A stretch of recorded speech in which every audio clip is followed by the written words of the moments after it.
En la víspera de Navidad, a los 62 años, mi marido me abandonó por una mujer de 29. Sentada sola en una banca helada de la Alameda, temblando de frío bajo la nieve, vi a un joven sin chamarra, pálido de frío, su quijada temblaba. Me quité mi propio abrigo y se lo di. 3 horas después, un convoy de camionetas Suburban negras se detuvo frente a mí. El muchacho salió de uno de los vehículos y dijo simplemente: «Qué alivio encontrarla aquí, señora».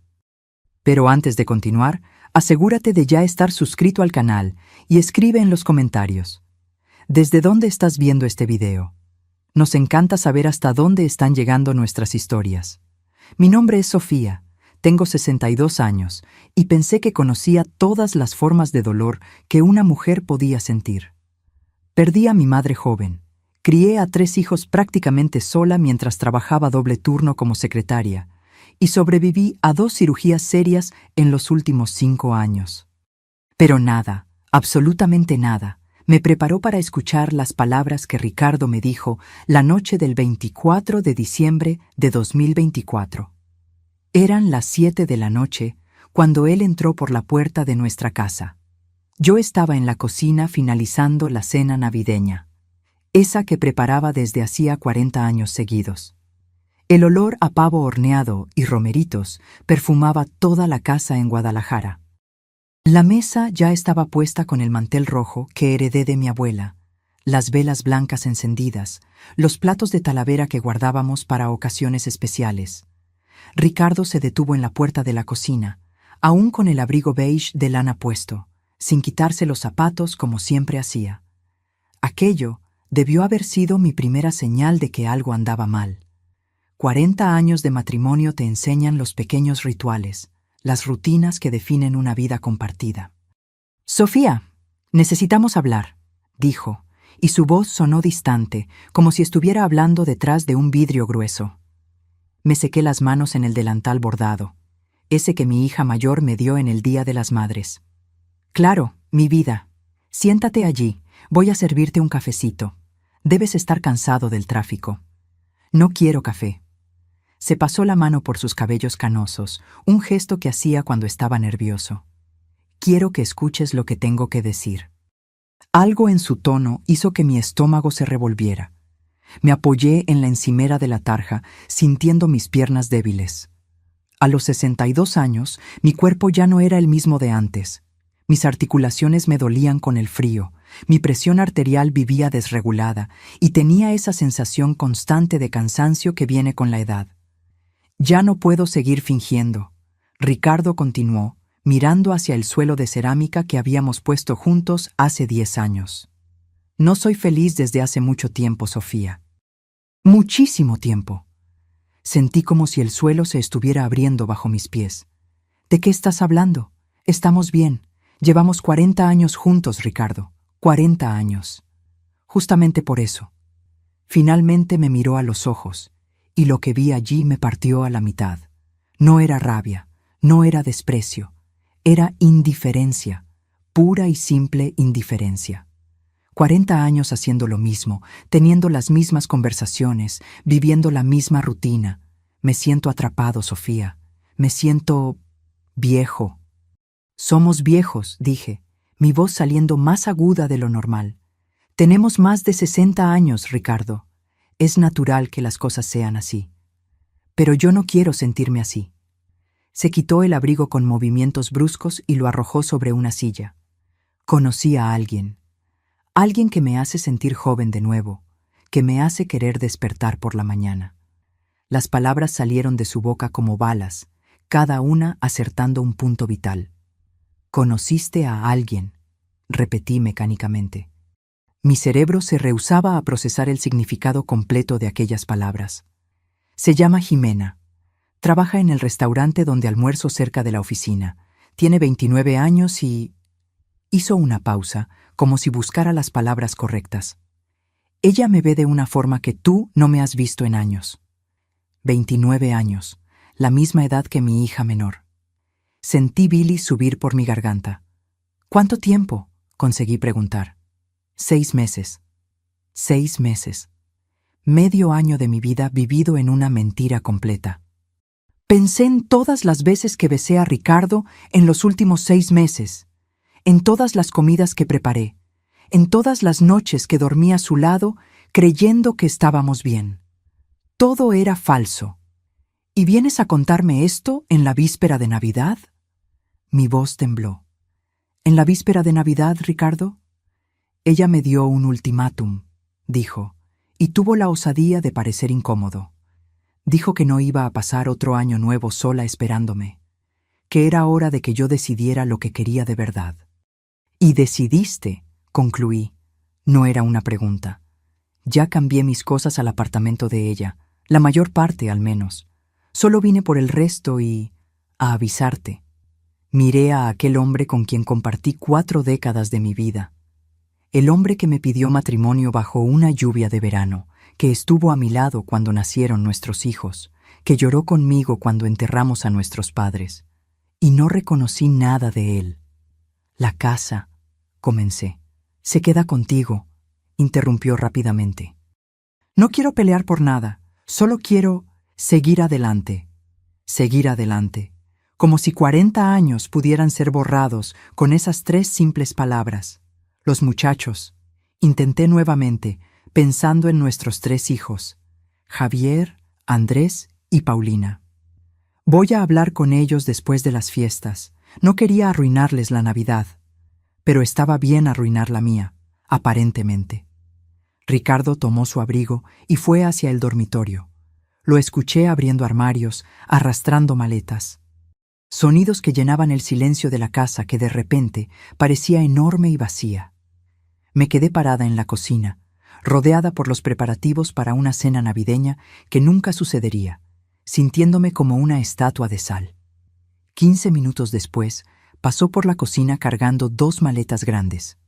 Sofía, lo siento mucho, de verdad. No respondí. No podía. Mi garganta estaba cerrada, mis ojos me quemaban, pero las lágrimas se rehusaban a caer. Era como si mi cuerpo estuviera en shock, incapaz de procesar la magnitud de lo que estaba sucediendo. La puerta principal se cerró con un suave clic. Y así, después de 40 años, mi matrimonio terminó. Sin gritos, sin platos rotos, sin drama. Solo un hombre saliendo por la puerta con sus maletas, dejando atrás a una mujer de 62 años y una vida entera de recuerdos. Me quedé allí parada, no sé por cuánto tiempo. El temporizador del horno pitó, asustándome. El pavo estaba listo. Apagué el horno mecánicamente y me quedé mirando la mesa puesta, la comida que había preparado con tanto cariño, las decoraciones de Navidad que había colocado por toda la casa la semana pasada. Todo parecía una farsa cruel. Me quité el delantal y lo dejé caer al suelo. Tomé mi abrigo de invierno más grueso del armario de la entrada, ese de lana marrón que Ricardo siempre dijo que me hacía ver vieja. Envolví mi bufanda de estambre en el cuello y salí a la noche fría. La nieve había comenzado a caer con fuerza. Las calles estaban cubiertas por un manto blanco que silenciaba todos los sonidos. Las casas alrededor estaban iluminadas, ventanas brillando con luces de Navidad, sombras de familias moviéndose allí dentro, felices y juntas. No tenía a dónde ir. Nuestros hijos vivían en otras ciudades, celebrando la Navidad con las familias de sus parejas. Mis pocas amigas estaban todas ocupadas con sus propias celebraciones. Y no soportaba la idea de llamar a alguien y tener que explicar lo que había sucedido. Tener que decir en voz alta que mi marido me dejó en la víspera de Navidad por una mesera 40 años más joven. Entonces simplemente caminé. La nieve empapaba mis zapatos. El frío penetraba a través de mi abrigo grueso, pero seguí andando. Necesitaba moverme. Necesitaba sentir algo además del dolor hueco que se había instalado en mi pecho.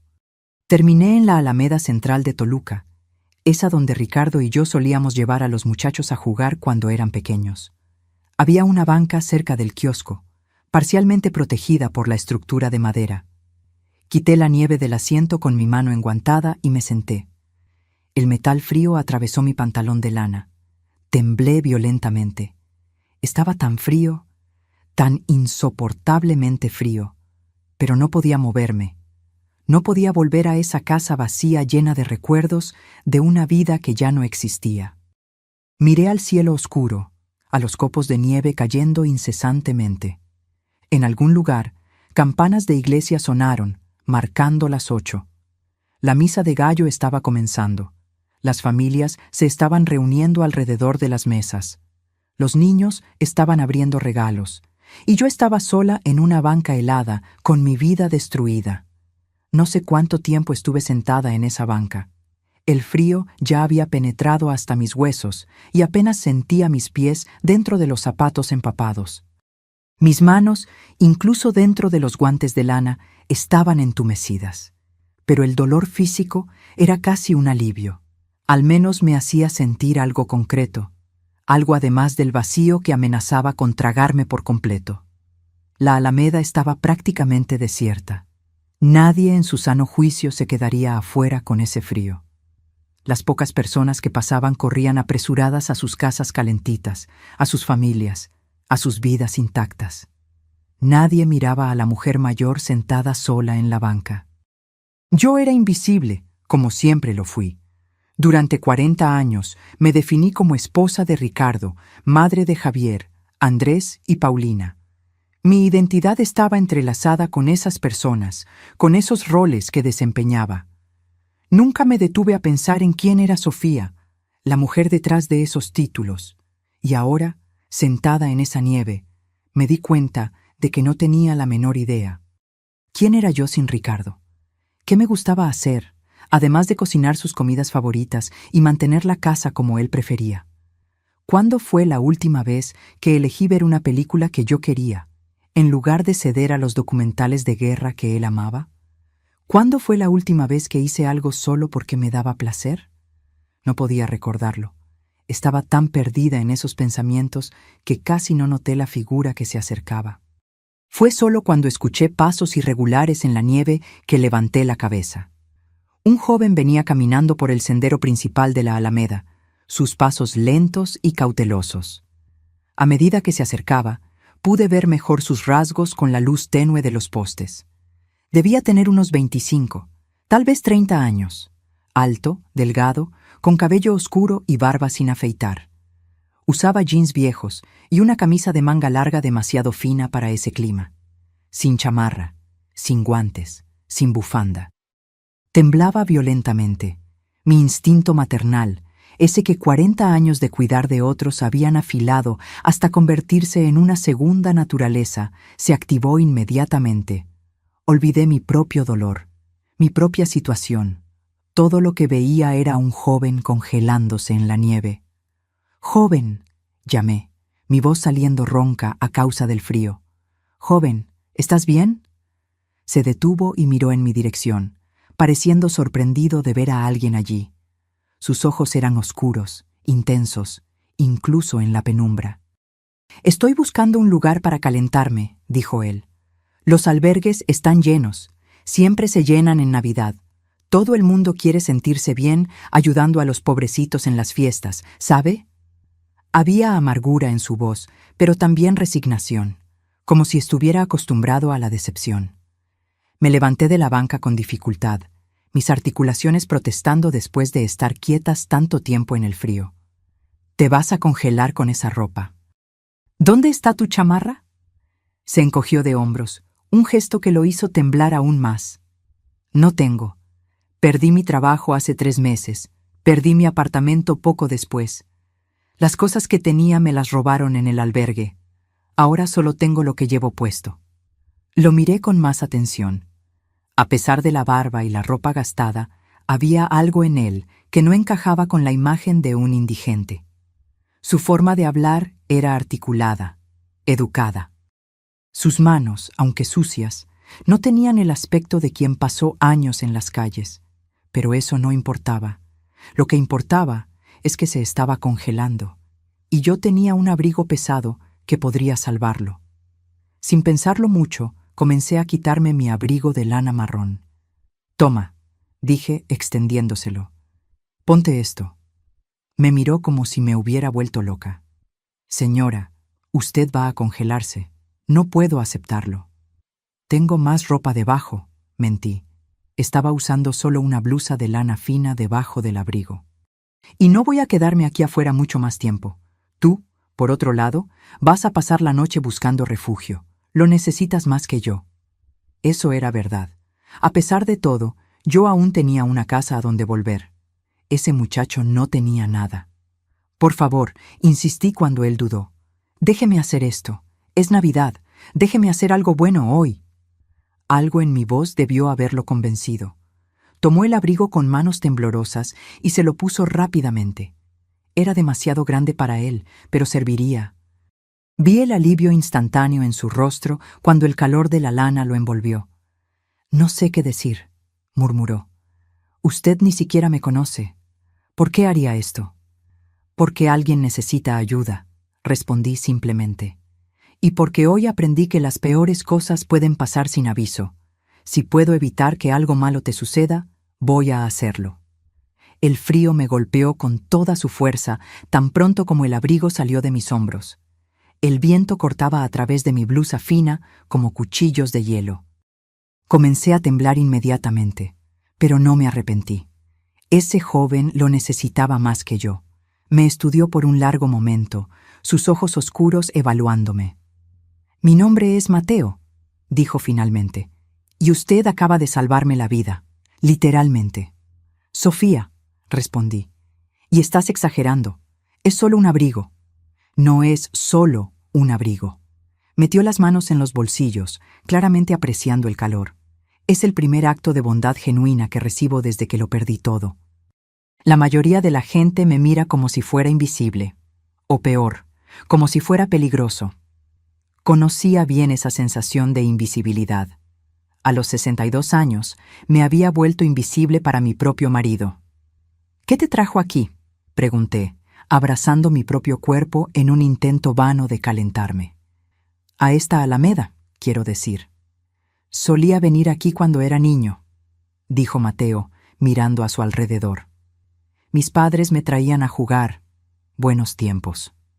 Su voz se volvió distante. «Murieron hace 5 años. Accidente automovilístico. Después de eso, las cosas se vinieron abajo. Yo me vine abajo». «Lo siento mucho», dije sinceramente. «¿Y usted?», preguntó. «¿Qué la trae a una banca helada en la víspera de Navidad?» Dudé. No conocía a este muchacho, no le debía nada, pero tal vez era exactamente por eso que las palabras salieron. «Mi marido me dejó hoy. 40 años de matrimonio, tirados a la basura porque conoció a una mesera de 29 años que lo hace sentir joven de nuevo». Mi voz se quebró en la última palabra. «Salió de casa hace 2 horas y yo no pude quedarme allí. No pude quedarme rodeada de todo aquello que construimos juntos». Mateo asintió lentamente, como si entendiera perfectamente. «Es curioso cómo funciona la vida, ¿no? Usted tiene una casa pero no puede quedarse en ella. Yo daría cualquier cosa por una casa, pero no tengo. Ambos terminamos en esta banca helada, huyendo de cosas diferentes». Tenía razón. Era irónicamente poético. «¿Puedo decirle algo, Sofía?», continuó. «Un hombre que abandona 40 años de matrimonio por alguien más joven es un idiota. Él puede pensar que está buscando la juventud, pero lo que realmente está haciendo es huir de sí mismo. Y usted no huye de sí mismo cambiando de pareja, solo lleva sus problemas a una nueva dirección». Las palabras eran sorprendentemente maduras para alguien tan joven. «Eres sabio para tu edad», observé. «Vivir en las calles te enseña mucho sobre la naturaleza humana», dijo con una sonrisa triste. «Ver a la gente en su peor momento y, ocasionalmente, en su mejor momento, como usted hoy». El frío se estaba volviendo insoportable ahora. Mis dientes castañeteaban sin control y apenas podía sentir mis dedos. Mateo se dio cuenta. «Usted necesita ir a casa», dijo firmemente. «Ya estuve aquí demasiado tiempo. Se va a enfermar».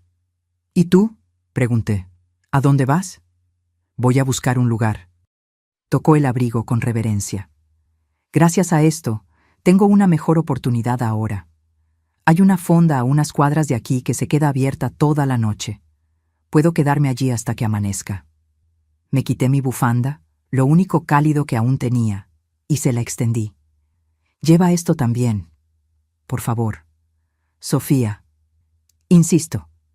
Él tomó la bufanda, sus ojos brillando con emoción no derramada. No sé cómo agradecerle. No tienes que hacerlo. Intenté sonreír, aunque mi rostro estaba demasiado entumecido para saber si lo logré. Solo, cuídate, ¿está bien?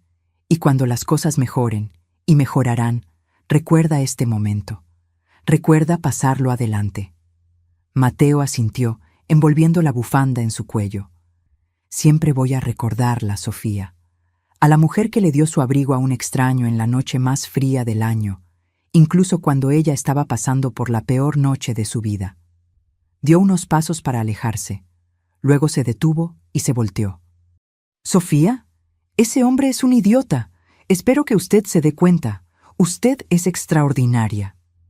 Antes de que pudiera responder, me hizo un gesto con la cabeza y se alejó en la nieve, su figura volviéndose cada vez más pequeña hasta desaparecer por completo en la oscuridad. Me quedé sola nuevamente, ahora sin abrigo, sin bufanda, temblando violentamente en el frío. Pero por primera vez en esa noche terrible, sentí algo además de dolor. Sentí propósito. Por unos minutos, yo había marcado una diferencia en la vida de alguien. Yo había importado. La caminata de vuelta a casa fue una tortura. Sin el abrigo, el frío penetró a través de mi blusa fina en segundos. Cada paso era una lucha contra el viento cortante que parecía determinado a tumbarme. Mis zapatos empapados resbalaban en la nieve, haciendo cada movimiento peligroso. A los 62 años, una caída podría significar huesos rotos, meses de recuperación. Pero seguí adelante, poniendo un pie delante del otro, enfocándome solo en el siguiente paso. No pensaba en Ricardo, no pensaba en el apartamento vacío esperándome, no pensaba en cómo mi vida se había desmoronado en cuestión de horas. Pensaba solo en llegar a casa, en calor, en sobrevivir a esa noche. Cuando finalmente abrí la puerta principal, la diferencia de temperatura fue tan chocante que casi me caigo. La casa estaba cálida. Las luces de Navidad aún parpadeaban alegremente en la sala y el olor a pavo todavía flotaba en el aire. Parecía una casa donde vivían personas felices. Era una mentira cruel. Fui directo al baño, quitándome la ropa mojada con dedos entumecidos que apenas obedecían mis comandos. Entré en la regadera y dejé que el agua caliente descongelara mi cuerpo lentamente. El dolor cuando la sensibilidad volvió a mis dedos y pies fue intenso, pero bienvenido. Significaba que no había sufrido congelación seria. Me quedé en la regadera hasta que el agua comenzó a enfriarse. Luego me envolví en la bata más suave que tenía y fui a la cocina. La cena aún estaba allí, intacta. El pavo en la charola, los romeritos en su tazón festivo, la ensalada marchita que había preparado horas atrás, cuando aún creía que tendría una Navidad normal. Miré aquella comida por un largo momento. Representaba horas de trabajo, décadas de tradición, y todo para nada. Ricardo estaba en algún lugar con su Jimena de 29 años, probablemente comiendo algo chic en un restaurante caro, probándome que él todavía era joven y deseable. Tomé una cuchara y comí romeritos directamente del tazón, de pie en la cocina vacía. No sabía a nada. Podría haber sido aserrín y no habría notado la diferencia. Terminé tirando todo. Cada fuente, cada plato cuidadosamente preparado, todo fue a la basura. Luego desmonté la mesa, guardé el mantel de mi abuela, apagué las velas. Quité todas las decoraciones de Navidad de la sala y las arrojé de vuelta a las cajas sin ningún cuidado. Quería borrar todo rastro de esa Navidad que nunca sucedió. Eran casi medianoche cuando finalmente me arrastré a la cama. La cama que compartí con Ricardo por 40 años. Su lado todavía tenía la marca de donde había dormido la noche anterior. Su almohada todavía tenía su olor.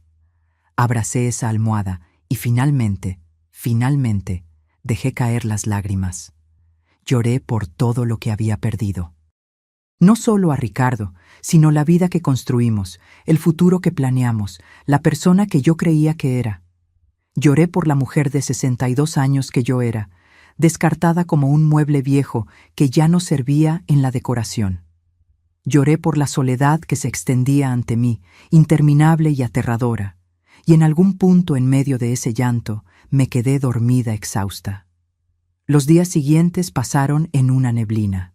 En el día de Navidad ignoré las llamadas de mis hijos. No podía fingir que todo estaba bien, pero tampoco estaba lista para contar la verdad. Entonces, simplemente no contesté, enviando mensajes diciendo que tenía una gripe fuerte y no quería contagiársela a mis nietos. Pasé el día entero en pijama, viendo programas de televisión sin realmente ver nada. La casa se sentía extraña sin Ricardo, demasiado silenciosa, demasiado vacía. Cada habitación guardaba recuerdos que ahora parecían contaminados por la traición. El día 26 me obligué a comer algo además de tostadas. Hice un huevo revuelto que apenas pude tragar. Tomé una ducha. Me cambié de pijama. Pequeñas victorias que parecían monumentales. El día 27 finalmente contesté cuando mi hija Paulina llamó por 10ª vez. «Mamá», estaba preocupada. «¿Cómo estás? ¿Todavía con gripe?» Abrí la boca para mentir, para decir que sí, que me estaba sintiendo mejor. Gracias por preguntar. Pero las palabras que salieron fueron diferentes. «Tu padre me dejó, Paulina». Silencio del otro lado de la línea. Luego, ¿qué? Y entonces todo salió. Conté sobre la víspera de Navidad, sobre Jimena, sobre los 40 años tirados a la basura. Paulina se mantuvo en silencio la mayor parte del tiempo, solo haciendo pequeños sonidos de confirmación para mostrar que estaba escuchando. Cuando terminé, ella estaba llorando. «Mamá, lo siento mucho. Lo siento muchísimo. Voy a tomar el primer vuelo para allá. No deberías estar sola». «No», dije firmemente. «Tienes a tu familia, a tus hijos. No quiero arruinar tu año nuevo también». «Pero, mamá...» «Estoy bien, Paulina, o voy a estarlo. Solo necesito tiempo». Hablamos un poco más. Me hizo prometer que llamaría todos los días, que comería bien, que no me quedaría solo acostada en la cama. Prometí, incluso sabiendo que probablemente rompería esas promesas. Luego, llamé a mis hijos también. Javier se puso furioso, queriendo venir inmediatamente a confrontar a su padre. Andrés se quedó en silencio, procesando. Ambos ofrecieron venir a visitarme. Ambos recibieron la misma respuesta: «Quédense con sus familias, voy a estar bien». Pero la verdad era que no sabía si iba a estar bien. No tenía idea de cómo seguir adelante desde allí. Fue el 28 de diciembre, 3 días después de esa noche terrible, que mi vida cambió nuevamente. Yo estaba en la sala, tratando de encontrar energía para ducharme, cuando escuché un sonido extraño afuera. Parecía como motores de coche, muchos motores de coche, todos llegando al mismo tiempo. Fui hasta la ventana y espié por entre las cortinas. Mi tranquila calle de colonia residencial estaba siendo tomada por una flota de coches de lujo. Suburban negras, todas idénticas, todas carísimas. Eran por lo menos 8, tal vez 10 vehículos, alineándose perfectamente a lo largo de la acera. Mi primer pensamiento fue que debía ser algún error. Tal vez estaban buscando la casa de otra persona. Mi segundo pensamiento fue preocupación. ¿Le habría pasado algo a uno de mis hijos? ¿Serían policías viniendo a dar malas noticias? Entonces las puertas comenzaron a abrirse. Hombres de traje negro salieron de cada vehículo moviéndose con precisión militar. Pero no eran agresivos. Se quedaron parados a lo largo de la calle, como una guardia de honor. Y entonces, de uno de los coches del medio, salió Mateo. Pero no era el Mateo que yo había conocido. Aquel Mateo estaba vistiendo jeans sucios y una camisa fina, temblando de frío. Este Mateo usaba un traje impecable que probablemente costaba más que mi coche. Su cabello estaba peinado, su barba recortada con perfección. Parecía haber salido de una revista de negocios. Caminó directo hasta mi puerta y tocó el timbre. Me quedé paralizada. Mi cerebro se rehusaba a procesar lo que estaba viendo. ¿Era realmente Mateo? ¿El joven sin techo a quien yo le había dado mi abrigo hacía 3 noches? ¿Qué estaba pasando? El timbre sonó nuevamente. Con manos temblorosas, fui hasta la puerta y la abrí un poco. «Sofía», dijo Mateo, y su sonrisa era cálida, genuina. «Qué alivio encontrarla aquí». «¿Mateo?» Mi voz salió débil, incrédula. «Yo no entiendo. ¿Qué es todo esto?» Señalé los coches, a los hombres de traje. «¿Puedo pasar?», preguntó gentilmente. «Tengo mucho que explicar».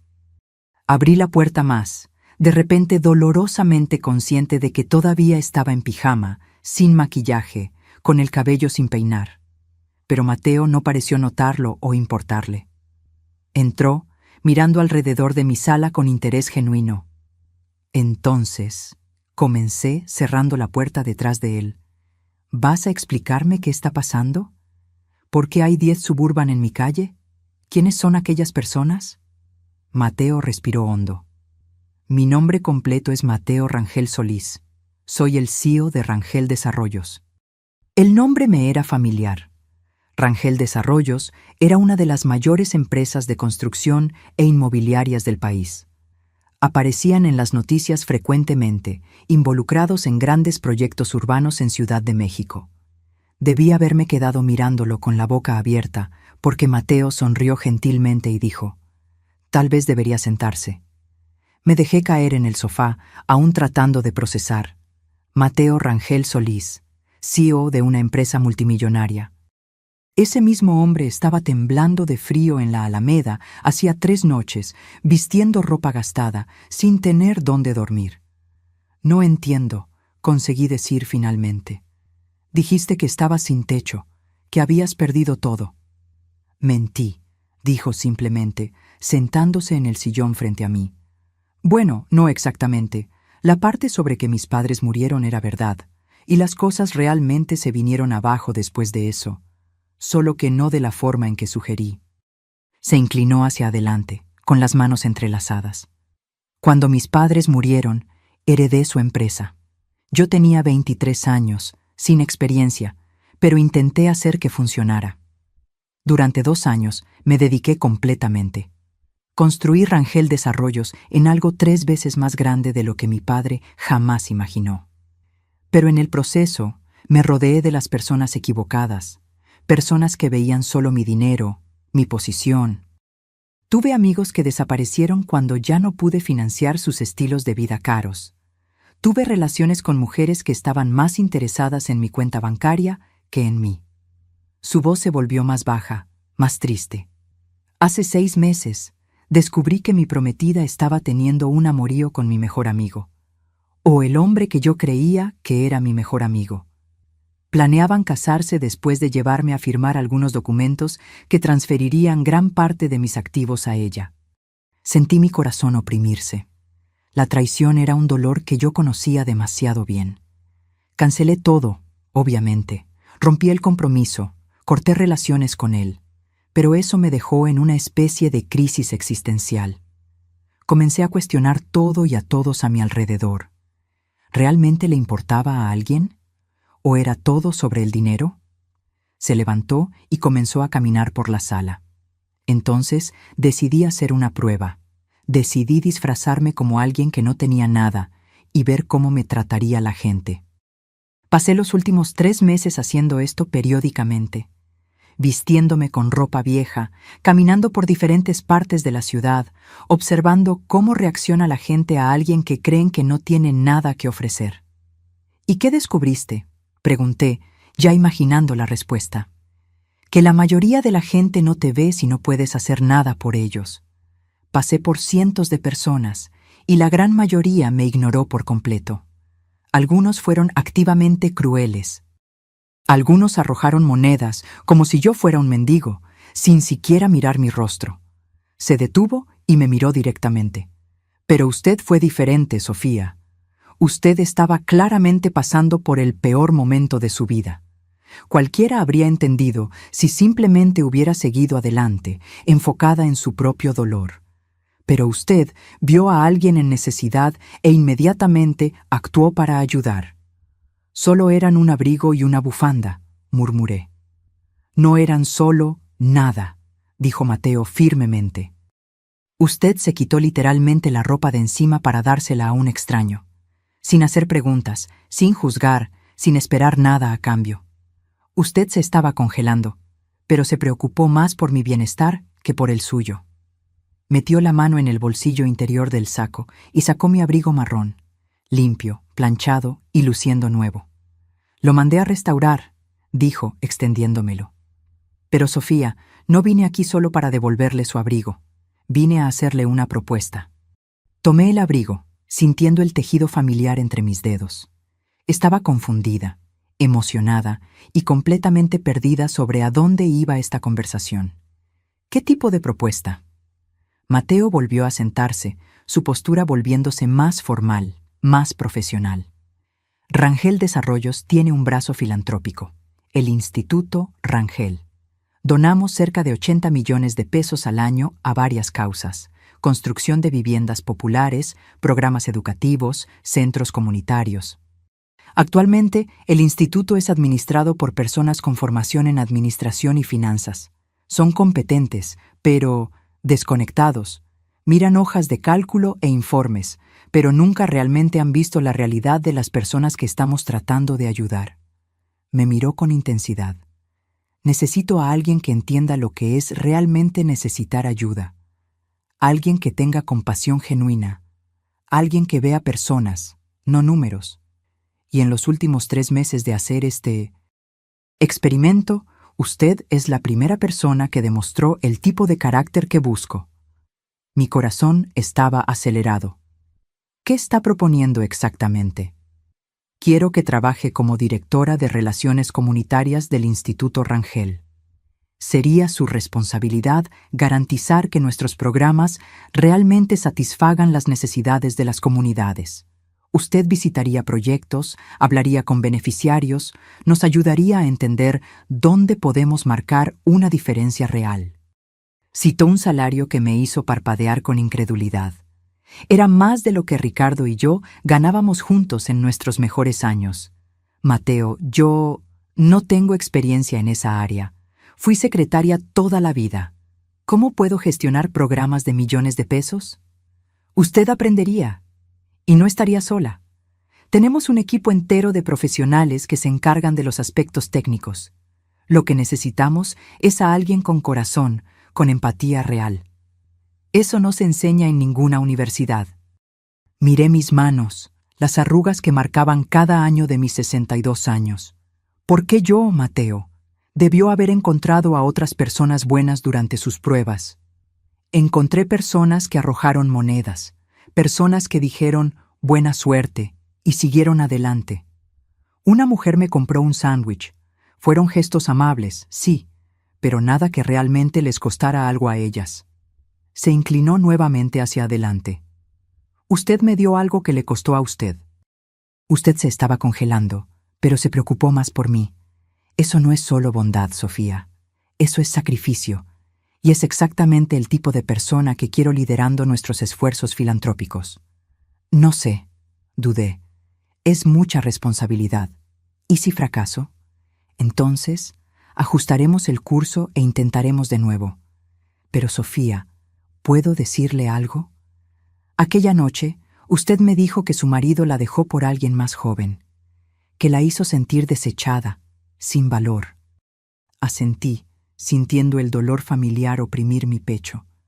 Ese hombre era un idiota ciego, dijo Mateo con convicción, porque mirándola ahora, veo a alguien con décadas de sabiduría, de compasión, de fuerza. Veo a alguien que elige ayudar incluso cuando está sufriendo. Eso es extraordinario, Sofía. Usted es extraordinaria. Lágrimas comenzaron a correr por mi rostro. Había pasado tanto tiempo desde que nadie me veía de esa forma. Había pasado tanto tiempo que yo no me veía de esa forma. No tiene que decidir ahora. Mateo continuó gentilmente. Piense en ello, pero Sofía, Incluso si dice no, quiero que sepa que aquella noche cambió algo en mí. Usted me demostró que todavía existe bondad genuina en el mundo, que todavía hay personas que hacen lo correcto simplemente porque es lo correcto. Limpié las lágrimas con el dorso de la mano. ¿Puedo preguntar una cosa? Cualquier cosa. ¿Por qué seguía haciendo esa prueba? Ya había descubierto que la mayoría de la gente es egoísta. ¿Qué seguía buscando? Mateo se quedó en silencio por un momento, mirando por la ventana. Cuando habló, su voz estaba cargada de emoción. Estaba buscando una razón para creer que valía la pena continuar, que valía la pena construir, donar, intentar hacer una diferencia. Después de la traición de mi prometida, yo estaba comenzando a pensar que la gente era fundamentalmente egoísta, que todo era transaccional. Me miró nuevamente. Pero usted probó que estaba equivocado. Y eso vale más para mí de lo que puede imaginar. Nos quedamos sentados en silencio por un momento, dos personas heridas que se encontraron en el peor momento de sus vidas y de alguna forma se ayudaron una a la otra a comenzar a sanar. ¿Cuánto tiempo tengo para pensar?, pregunté finalmente. El tiempo que necesite, pero Sofía sacó una tarjeta de presentación de su bolsillo y la puso en la mesa de centro. Espero sinceramente que diga sí. Creo que podríamos hacer un trabajo increíble juntos. Se levantó para irse. Hice lo mismo, acompañándolo hasta la puerta. En la puerta se detuvo y se volteó. Ese abrigo me salvó esa noche, no físicamente. Tengo choferes y guardias de seguridad que me habrían buscado si llamaba, pero usted me salvó de una forma diferente. Me salvó de perder la fe en la gente. Gracias por eso, Sofía. Y por favor, piense en mi propuesta. El mundo necesita a más personas como usted, en posiciones donde pueden hacer una diferencia. Después de que él salió y las Suburban desaparecieron por la calle, me quedé parada en la puerta por mucho tiempo, sosteniendo la tarjeta de presentación y mi abrigo restaurado. Mi vida había sido destruida hacía solo 3 días. Me sentía vieja, desechada, sin propósito. Y ahora, de repente, alguien me estaba diciendo que yo era extraordinaria, que yo tenía valor, que podría marcar una diferencia en el mundo. Era aterrador, era emocionante, era completamente inesperado. Pasé los 3 días siguientes en una montaña rusa emocional. Una hora estaba convencida de que debía aceptar la propuesta de Mateo. A la siguiente hora estaba segura de que sería un desastre completo. A los 62 años, sin experiencia, ¿qué sabía yo sobre gestionar programas filantrópicos de millones de pesos? Pero entonces pensaba en cómo me sentí aquella noche en la Alameda. Cómo, por unos minutos, yo había olvidado completamente mi propio dolor para ayudar a alguien. Cómo aquello me dio un propósito, aunque fuera temporal. Y pensaba en Mateo, un hombre que lo tenía todo pero se sentía vacío, buscando desesperadamente algo real en un mundo de falsedad. Los dos estábamos rotos de formas diferentes, pero aquel encuentro casual nos había dado algo que necesitábamos: esperanza. El tercer día estaba mirando por la ventana de la cocina, observando la nieve que finalmente había parado de caer, cuando mi teléfono sonó. Era Ricardo. Mi primer instinto fue ignorar, pero algo me hizo contestar. Sofía. Su voz sonó cansada. ¿Podemos hablar? ¿Sobre qué, Ricardo? Creo que ya dijiste todo en la víspera de Navidad. Por favor. Solo... por favor. Suspiré. Está bien, pero no aquí. No te quiero en mi casa. Acordamos encontrarnos en una cafetería en el centro, neutral y pública. Cuando llegué allí 1 hora después, él ya estaba esperando con 2 tazas de café en la mesa. Ricardo se veía fatal. Tenía ojeras profundas, su barba no estaba hecha y su ropa estaba arrugada. No era el hombre confiado que había salido de casa 4 días atrás. Gracias por venir, dijo cuando me senté. No estaba seguro de si vendrías. Casi no venía, respondí honestamente. ¿Qué quieres, Ricardo? Revolvió su café, evitando mi mirada. Cometí un error terrible. Algo en mí se endureció. ¿En serio? ¿Cuándo exactamente te diste cuenta de eso? ¿Cuando Jimena comenzó a pedir cosas demasiado caras? ¿Cuando te diste cuenta de que una chica de 29 años no tiene nada en común con un hombre de 65? No fue así, murmuró. Entonces, ¿cómo fue? Finalmente me miró y vi vergüenza en sus ojos. Ella terminó conmigo, 2 días después de Navidad. Dijo que yo era viejo y aburrido para ella, que creía que yo sería más divertido, pero yo solo me quejaba de la espalda y quería ir a la cama temprano. Debería haber sentido satisfacción, pero todo lo que sentí fue una tristeza profunda. Y ahora quieres volver, concluí. Ahora que tu fantasía de juventud explotó en tu cara, quieres volver con la esposa confiable y predecible. No es así. Es exactamente así, Ricardo. Mi voz estaba calma, pero firme. Me desechaste como una prenda vieja que ya no servía, y ahora que descubriste que la ropa nueva no era tan cómoda como pensabas, quieres volver a la vieja. Sofía, 40 años no pueden ser tirados a la basura así. Tú los tiraste, dije secamente. Tú tomaste esa decisión. En la víspera de Navidad, nada menos. Destruiste nuestra vida juntos porque querías sentirte joven. Tomé mi café y bebí un sorbo, notando que Ricardo había recordado cómo me gusta, con leche y un poco de azúcar.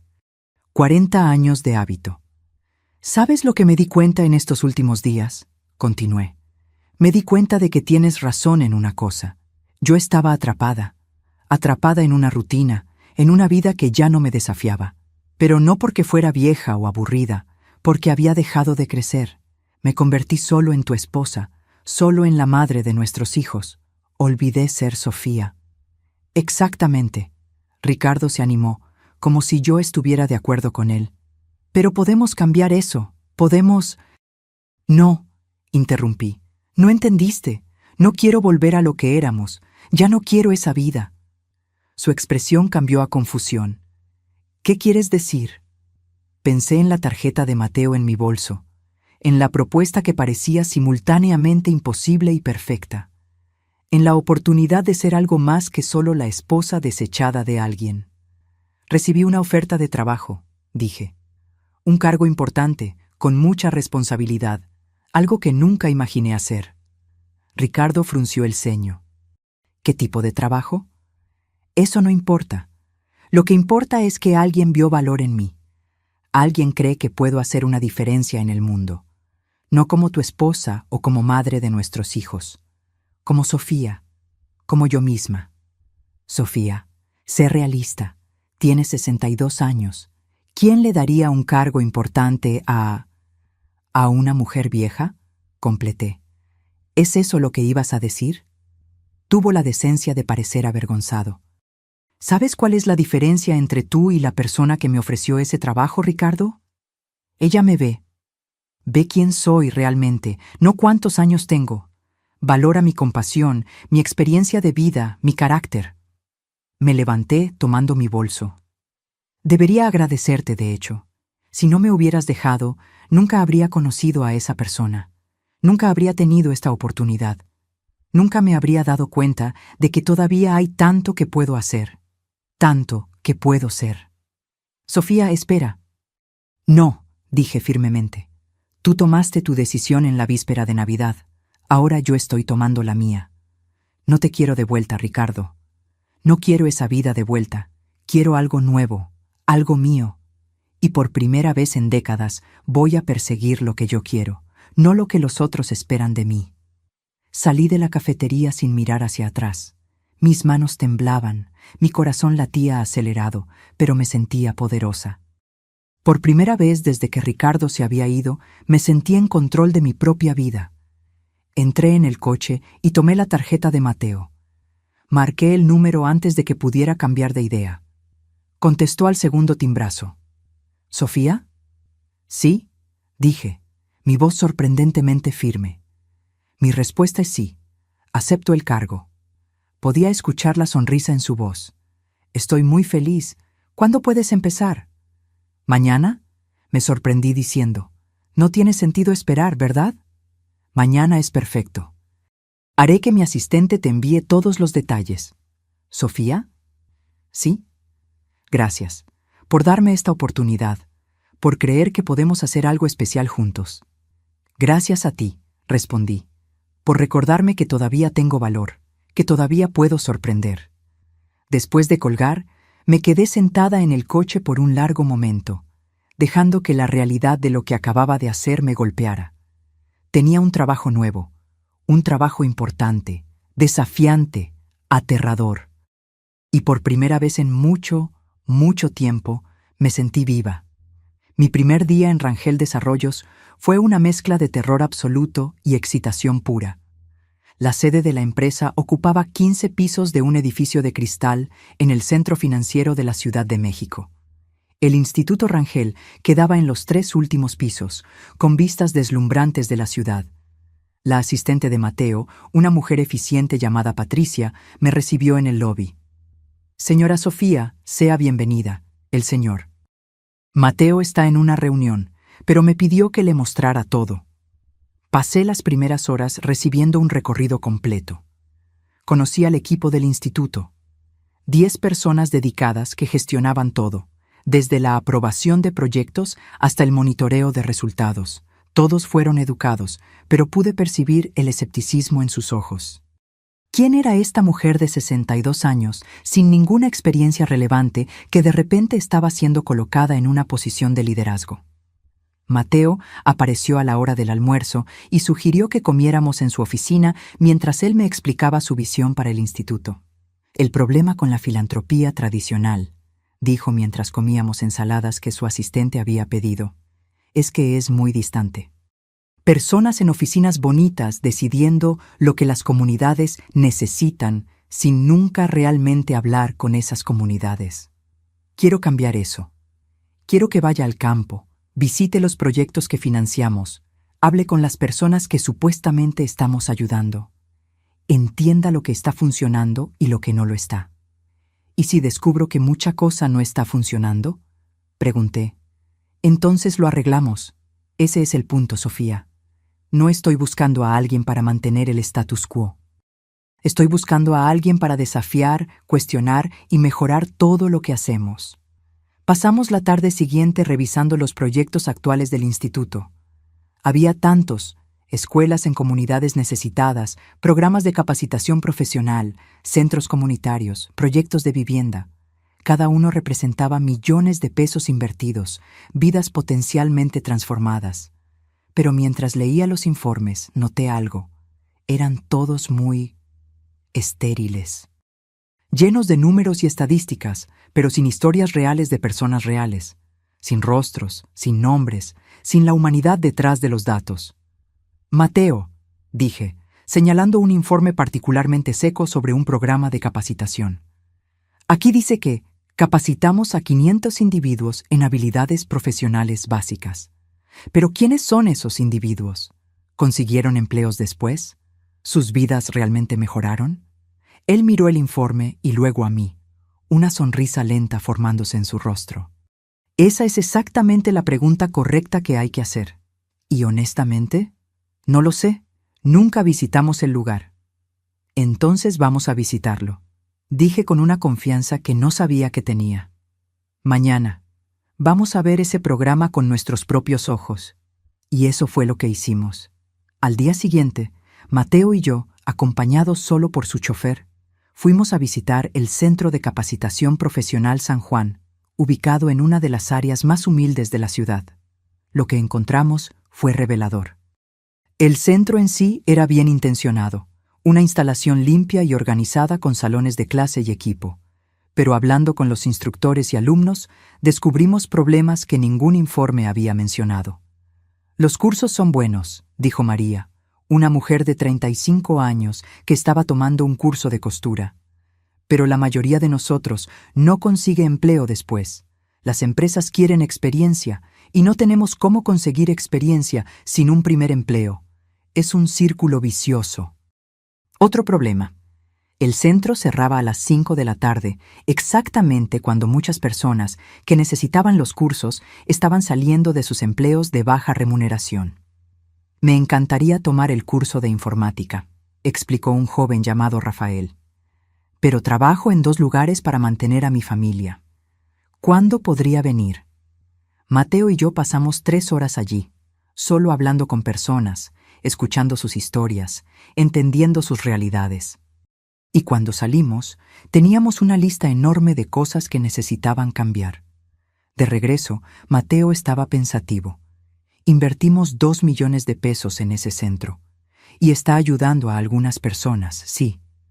Pero podría estar ayudando mucho más si realmente hubiéramos entendido las necesidades de la comunidad. Entonces, vamos a cambiar eso, dije. Vamos a expandir el horario de funcionamiento. Vamos a crear alianzas con empresas para garantizar que los egresados tengan oportunidades reales de empleo. Vamos a hacerlo significativo. Él me miró con admiración. Usted lleva aquí 3 días y ya está revolucionando cómo hacemos las cosas. Solo estoy haciendo preguntas, respondí, y escuchando las respuestas. Las semanas siguientes fueron un torbellino. Visitamos proyecto tras proyecto, cada uno revelando brechas entre la intención y el impacto real. Y en cada lugar hicimos cambios. En el programa de vivienda, descubrimos que las casas eran construidas sin considerar las necesidades reales de las familias. Muchas tenían solo un dormitorio, inadecuado para familias más grandes. Cambiamos el diseño. En el programa de salud comunitaria, nos dimos cuenta de que las clínicas funcionaban en horarios que no atendían a los trabajadores. Extendimos los horarios y añadimos atención los fines de semana. En un programa de alimentación escolar, descubrimos que muchos niños llegaban con hambre porque no tenían desayuno en casa. Añadimos una comida matutina. Cada cambio parecía pequeño aisladamente, pero juntas estaban transformando la forma en que operaba el Instituto Rangel.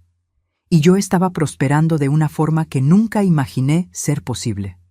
Por primera vez en décadas me despertaba emocionada por ir a trabajar. Mis días estaban llenos de propósito, de desafíos, de la sensación de estar marcando una diferencia real en el mundo. Ricardo intentó llamarme varias veces en las primeras semanas. Ignoré la mayoría de las llamadas. Cuando finalmente contesté, le dije claramente que no había nada que discutir. Él había tomado su decisión. Yo había tomado la mía. Nuestra historia estaba terminada. Intentó argumentar, decir que todavía me amaba, que podíamos recomenzar. Pero sus palabras sonaban vacías. ¿Cómo puedes amar a alguien que desechaste tan fácilmente? ¿Cómo puedes confiar en alguien que destruyó 40 años en una noche? Ricardo, dije finalmente, me liberaste. ¿No te das cuenta? Si no me hubieras dejado, yo nunca habría descubierto de lo que soy capaz. Nunca habría encontrado este propósito. Así que gracias, sinceramente. Pero no vamos a volver. Nunca. Mis hijos estaban teniendo reacciones mixtas a mi nueva vida. Paulina estaba orgullosa, alentadora. Javier estaba preocupado de que yo estuviera haciendo cambios demasiado grandes muy rápido. Andrés estaba confundido con todo. «Mamá», me dijo Paulina durante una videollamada, «te ves joven, feliz. No te veo así desde hace años». Ella tenía razón. Cuando me miraba en el espejo ahora, veía a alguien diferente. Todavía tenía 62 años, todavía tenía arrugas y canas, pero mis ojos brillaban, mi postura era más erguida. Había una energía en mí que no existía antes. 3 meses después de comenzar en el Instituto Rangel, Mateo me llamó a su oficina para una reunión. Cuando entré, encontré no solo a él, sino también a 3 miembros del Consejo de Rangel Desarrollos. Mi estómago se apretó. ¿Habría hecho algo malo? ¿Habrían mis cambios radicales disgustado a alguien importante? «Sofía», Mateo comenzó, una sonrisa misteriosa en su rostro. «Me gustaría presentarle formalmente a algunos miembros de nuestro consejo». Pidieron conocerla. Una mujer elegante de unos 50 años se levantó y me extendió la mano. «Doctora Beatriz de la Garza, consejera y especialista en desarrollo social. He seguido su trabajo en el instituto con mucho interés». ¿Interés bueno o malo? No pude evitar preguntar. Ella se rió. «Muy bueno. Lo que usted ha hecho en 3 meses es notable. La tasa de efectividad de nuestros programas aumentó en un 40%. La retroalimentación de las comunidades es la mejor que hemos tenido. Y lo más importante, realmente estamos cambiando vidas de forma medible. Los otros consejeros estuvieron de acuerdo, citando estadísticas y resultados que honestamente me sorprendieron. Yo sabía que estaba haciendo un buen trabajo, pero no me había dado cuenta del impacto total. El consejo está tan impresionado, Mateo continuó, que nos gustaría proponer algo. Queremos expandir significativamente el Instituto Rangel, duplicar nuestro presupuesto anual a 160 millones de pesos. Y queremos que usted lidere esa expansión como directora ejecutiva. Directora ejecutiva del instituto entero. No solo relaciones comunitarias, sino todo. Pero Mateo, comencé. Seguirá siendo mi proyecto, dijo él. Pero usted ha demostrado una visión y una capacidad de ejecución que superan con creces lo que yo podría hacer solo.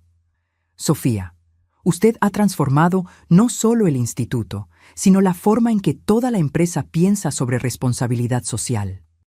Miré a aquellas personas exitosas, poderosas, ofreciéndome una responsabilidad enorme.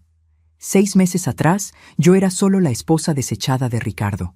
Ahora me estaban ofreciendo el liderazgo de uno de los mayores institutos filantrópicos del país. Necesito un momento, dije levantándome. Con permiso. Fui al baño y me apoyé en la tarja, mirando mi reflejo. Manos temblorosas, corazón acelerado. ¿Era miedo? ¿Era excitación? ¿Ambos? Pensé en la Sofía de 6 meses atrás, sentada en aquella banca helada, sintiendo que su vida había terminado. Si pudiera hablar con ella ahora, ¿qué le diría? Le diría que el final de algo puede ser el comienzo de algo aún mejor. Que 62 años no es el final, es solo otro capítulo. Que eres capaz de mucho más de lo que jamás imaginaste. Volví a la sala de reuniones y encontré a todos esperando ansiosamente. Sí, dije simplemente. Acepto. La sala estalló en sonrisas y apretones de manos. Mateo me abrazó rápidamente, susurrando, sabía que diría que sí. Es demasiado valiente para rechazar un desafío. Las semanas siguientes fueron intensas. Asumí formalmente como directora ejecutiva, lo que significaba no solo gestionar programas existentes, sino desarrollar nuevos. Contratamos más personal, incluyendo jóvenes de comunidades que habíamos ayudado. Personas que entendían por experiencia propia lo que las comunidades necesitaban. Creamos un programa piloto revolucionario. En lugar de simplemente financiar proyectos, crearíamos un fondo de microcrédito para pequeños emprendedores en comunidades necesitadas. Con orientación y apoyo, no solo caridad. Se trata de dignidad, expliqué en una presentación al consejo. No queremos que la gente dependa de nuestras donaciones para siempre. Queremos darles las herramientas para que construyan sus propias vidas. El programa fue un éxito rotundo. En el primer año, financiamos 200 pequeños negocios. La tasa de éxito fue del 85%, muy por encima del promedio nacional. Y cada historia era inspiradora. La costurera que abrió su propio taller, el panadero que logró comprar equipo profesional, la maestra que creó una escuela de refuerzo escolar. Cada éxito me alimentaba, me daba energía para hacer más.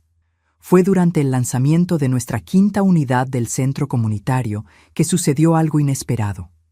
Yo estaba dando un discurso para la comunidad reunida, hablando sobre el poder de las segundas oportunidades, cuando noté una figura familiar en el fondo de la multitud. Ricardo. Mi corazón dio un brinco, pero seguí hablando. No iba a dejar que su presencia me desestabilizara. Ya no. Después del evento, mientras hablaba con miembros de la comunidad, él se acercó. Parecía más pequeño de alguna forma, más viejo, más cansado. Sofía, dijo cuando estuvimos finalmente solos. Estuviste increíble allá arriba. Gracias, respondí formalmente. ¿Qué estás haciendo aquí, Ricardo? Necesitaba verlo por mí mismo. Oí hablar de tu trabajo, leí sobre ti en los periódicos. No podía creer que eras la misma Sofía que yo conocía. No lo soy, dije simplemente. Esa Sofía murió en la víspera de Navidad. Esta es alguien nueva. Él miró al suelo. Fui un idiota, el idiota más grande del mundo. Tiré a la basura la mejor cosa que jamás tuve por una fantasía vacía. Sí, lo fuiste, concordé sin emoción. Pero ¿sabes una cosa? Te lo agradezco ahora. Si no me hubieras dejado, yo nunca habría encontrado esto. Señalé el centro a nuestro alrededor, la gente sonriendo, los niños jugando en el parque nuevo. Nunca habría descubierto que tenía esto dentro de mí. Sofía, ¿no hay ninguna posibilidad? No, interrumpí firmemente. No la hay. Tú tomaste tu decisión, Ricardo, y gracias a esa decisión, tomé la mía. Soy feliz ahora. Tal vez más feliz de lo que jamás fui. Y no voy a renunciar a esto por alguien que me desechó tan fácilmente. Vi dolor en sus ojos, y una parte de mí sintió pena. Pero era una parte pequeña, distante. Espero que encuentres lo que estás buscando, dije gentilmente. Pero no será conmigo. Esa puerta está cerrada, Ricardo, permanentemente. Él asintió lentamente, entendiendo finalmente que no había camino de vuelta. Mereces toda la felicidad, Sofía. Lamento haber tardado tanto en darme cuenta de lo especial que eres. Yo también, respondí. Pero al menos me di cuenta eventualmente. Eso es lo que importa. Mateo apareció a mi lado tan pronto como Ricardo se fue. ¿Todo bien?, preguntó bajito. Más que bien, respondí con una sonrisa. Ese era mi pasado. Esto de aquí. Señalé todo a nuestro alrededor. Es mi presente y mi futuro. Un año después de aquella víspera de Navidad fatídica, yo estaba de pie en otro evento, muy diferente. Era el lanzamiento oficial de la iniciativa de microcrédito Rangel, ahora un programa nacional que había ayudado a más de 1000 pequeños emprendedores a realizar sus sueños. El evento se estaba realizando en el salón principal de Rangel Desarrollos, con cientos de invitados, desde empresarios importantes hasta beneficiarios de nuestros programas, de comunidades que transformamos. Yo estaba en el escenario, a punto de dar el discurso de apertura, cuando miré a la platea y vi rostros que representaban mi jornada. Mis 3 hijos estaban en la primera fila, todos sonriendo orgullosamente. María, la costurera que conocí en el primer centro que visité, ahora dueña de su propia pequeña fábrica, estaba allí. Rafael, el joven que quería tomar curso de informática pero no tenía tiempo, ahora era programador junior en una startup. Decenas de otras personas cuyas vidas habían sido tocadas por nuestro trabajo, y Mateo estaba a mi lado en el escenario, no como mi jefe, sino como mi socio en esta misión. Comencé a hablar y las palabras fluyeron naturalmente. Hablé sobre segundas oportunidades, sobre cómo los finales pueden ser comienzos disfrazados, sobre nunca ser demasiado tarde para descubrir tu propósito. Hace exactamente un año, dije. Yo estaba sentada en una banca helada, convencida de que mi vida había terminado. Tenía 62 años, acababa de ser dejada por el hombre con quien pasé 40 años y no veía futuro alguno ante mí. Pero aquella noche hice una elección simple. Vi a alguien en necesidad y decidí ayudar, incluso cuando yo misma estaba sufriendo. Y esa elección simple lo cambió todo. Miré a Mateo, que sonreía alentadoramente. Aprendí que la bondad no es debilidad, que la compasión es fuerza, que nunca somos demasiado viejos para recomenzar, para crecer, para convertirnos en algo nuevo. Y aprendí que a veces las peores cosas que nos suceden son solo el universo empujándonos en la dirección que deberíamos haber estado yendo todo el tiempo. La platea aplaudió, pero continué. Este instituto, este trabajo que hacemos, no es sobre caridad, es sobre dignidad. Es sobre ver potencial donde otros ven problemas. Es sobre dar a la gente no lo que creemos que necesitan, sino las herramientas para que construyan lo que ellas saben que necesitan. Porque he estado allí. Estuve en el lugar donde te sientes desechada, sin valor, olvidada. y sé que todo lo que necesitamos a veces es que alguien vea nuestro valor cuando nosotros mismos no podemos verlo. Cuando terminé, hubo una ovación de pie. Lágrimas corrían por mi rostro, pero eran lágrimas de alegría, de realización, de gratitud. Después del evento, durante la recepción, una mujer joven se acercó. Tenía unos 30 años, elegantemente vestida, y había algo familiar en su rostro. Señora. Sofía, comenzó nerviosamente. Mi nombre es Jimena. Mi cuerpo entero se tensó. Jimena, la mesera de 29 años que Ricardo había elegido en lugar de mí. Sé quién eres, dije calmadamente. Yo necesitaba venir, necesitaba pedir disculpas. Ella miró al suelo. Lo que hice fue terrible. Yo sabía que él era casado, pero me convencí de que eso no importaba, que el amor lo justificaba todo. Respiró hondo. Pero no lo justifica. Y después de que terminé con él, me di cuenta de cuánto había lastimado no solo a él, sino a usted. Una mujer que nunca me hizo nada malo. La miré. Esa mujer que había sido parte de la peor noche de mi vida. Y me di cuenta de que no sentía rabia, no sentía resentimiento. Sentía nada. Ella era irrelevante para quien yo me había convertido. Estás perdonada, dije simplemente. Jimena parpadeó sorprendida. ¿Así? ¿Sin más? Así, porque guardar rabia solo me lastimaría. Y porque, honestamente, me hiciste un favor. Si Ricardo no me hubiera dejado, yo nunca habría encontrado esto. Señalé la sala llena de gente, el trabajo que habíamos construido. Así que gracias, de hecho. Parecía confundida, pero también aliviada. Usted es una persona mejor de lo que yo jamás podría ser. No, corregí gentilmente. Yo solo tuve que aprender algunas lecciones difíciles sobre valor propio y propósito. Tú todavía eres joven. Todavía tienes tiempo de aprender las tuyas. Después de que ella se fue, Mateo se acercó.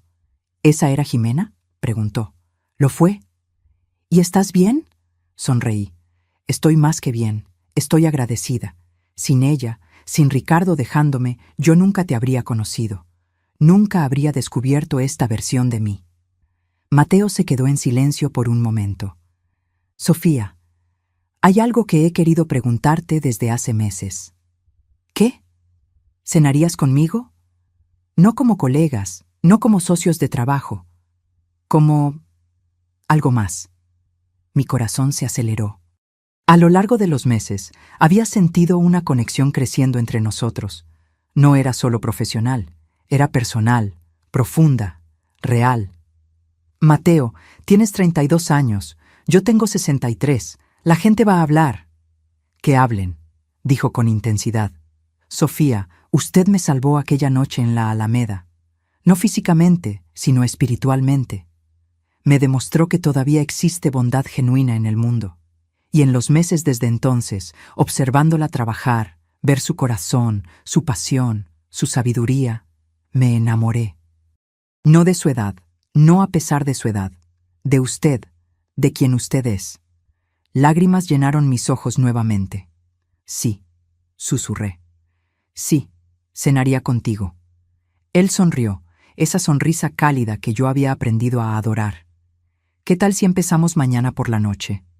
Mañana por la noche sería perfecto. Mientras el evento continuaba a nuestro alrededor, nos quedamos allí por un momento. Dos personas rotas que se encontraron en la peor noche de sus vidas y se ayudaron a sanar, a crecer, a convertirse en algo nuevo. 2 años después, yo estaría de pie en un jardín bellamente decorado, vistiendo un simple vestido blanco, a punto de casarme con Mateo. Mis hijos estarían allí, todavía procesándolo, pero eventualmente apoyando. Cientos de personas cuyas vidas tocamos estarían allí. Y en el lugar de honor habría una foto enmarcada de mi viejo abrigo marrón, el catalizador de todo. Pero aquella noche, mientras Mateo y yo nos mirábamos en medio de la celebración de todo lo que habíamos construido juntos, yo sabía solo una cosa con certeza. A veces necesitas perderlo todo para descubrir lo que realmente importa. Necesitas ser rota para ser rehecha. más fuerte. Necesitas llegar al fondo para aprender a volar. Yo tenía 62 años cuando mi vida terminó. Y 62 años cuando realmente comenzó. La víspera de Navidad que destruyó mi matrimonio fue la misma noche que me dio mi propósito. El abrigo que le di a un extraño me devolvió un futuro que nunca me atreví a soñar. Y aprendí que nunca, nunca es demasiado tarde para convertirte en quien naciste para ser. Ahora, si te gustó esta historia, haz clic en suscribirse y dime en los comentarios, ¿qué parte te dejó con la boca abierta? Y no olvides hacerte miembro para tener acceso a videos exclusivos que no subo aquí. Te espero allí.